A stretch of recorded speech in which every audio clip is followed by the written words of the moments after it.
Welcome to NV Park. By Mina V. Esguerra. When someone in your life remains jobless for more than a month, has their first meal at noon, and has color-coded sweatpants for each day of the week, you might feel concerned about them. And you would be right about it. But you should not have worried about me.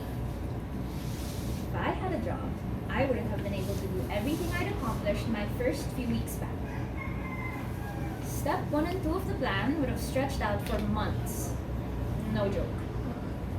I also wouldn't have been able to get into the glorious habit of sleeping until 10 every morning. And spending most of my day in sweatpants? That was not as depressing as I thought it would be. I regretted nothing about my new lazy lifestyle. Until fire drill day. At 8 that particular morning, the fire alarm woke me up. I tried to ignore it, but it kept going. And then I jumped out of bed when I realized that the building might be on fire. Not enough time to change my outfit, so I just slipped on a bra and put my nightshirt, yellow with the Winnie the Pooh on it, back on, and didn't change out of my pink sweatpants. While figuring out where my passport was, I heard a knock on the door. The guard said it was fire drill time and I needed to participate now. As in, now. And that was how I wound up in the fire escape stairwell in my Winnie the Pooh shirt and pink pants. My apartment was on the 10th floor of a 15-floor building. At the 9th floor, someone joined me. Blue shirt. Of course, it was 9th floor. He usually didn't say hi to anyone, but it was difficult to pretend not to see me in that small space and with my blue shirt. He smiled and fell into step beside me. I overslept this morning too. He said, "Oh, I didn't oversleep. I'm really in bed at this time." He laughed a little. 8th floor. I'm Mora, he said. 10th floor, Ethan, he said. 9th floor. Yeah, I said. And then I wished I didn't. We've been in the elevator together a few times. Right. Sorry, I don't usually talk to neighbors. It's okay. No, it's not. People probably think I'm rude. Sorry about that. 7th floor, still no one else but us. Oh, are we the last people to be evacuated? I wondered. You knew this was going to happen, right? Everyone else probably left early and made sure they wouldn't be here when the drill started. I forgot about it. What's your excuse? He shrugged. Overslept. And it's just a 9th floor walk anyway. 6th floor. We marched down the steps in silence for a bit. At first I was thinking of something to say. Then I was overwhelmed by my legs protesting on me. 5th floor. Oh God. Shortness of breath. My right calf threatening to cramp. I paused for a second. And Ethan noticed when he was suddenly half a flight of stairs ahead of me. Are you okay? He said. I waved him off. Fine.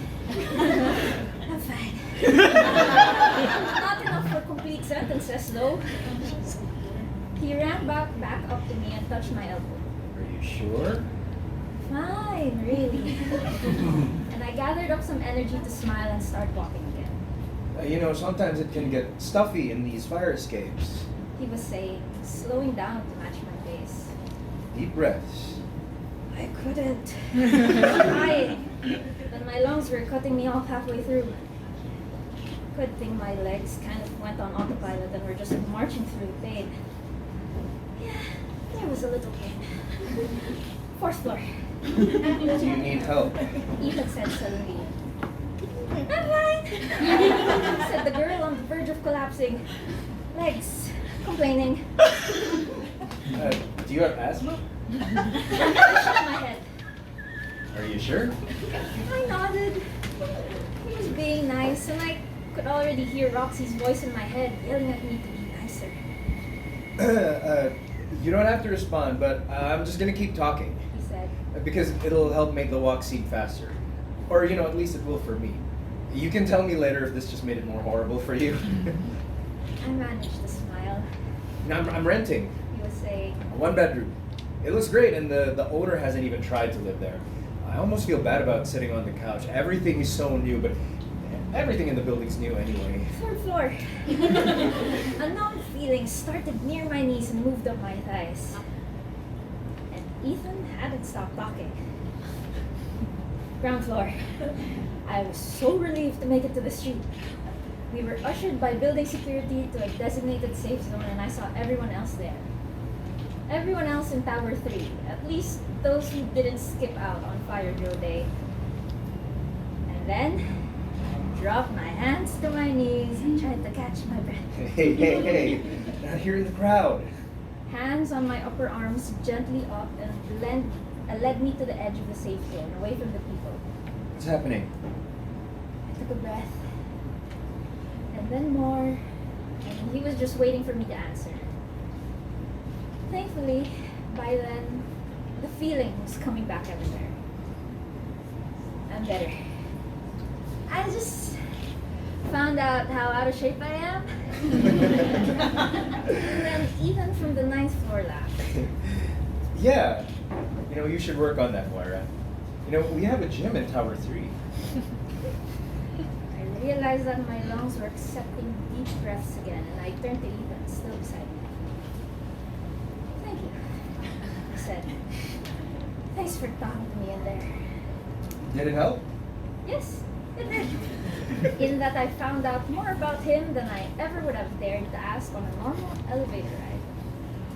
And I'm alive, so it worked. Welcome to NV5.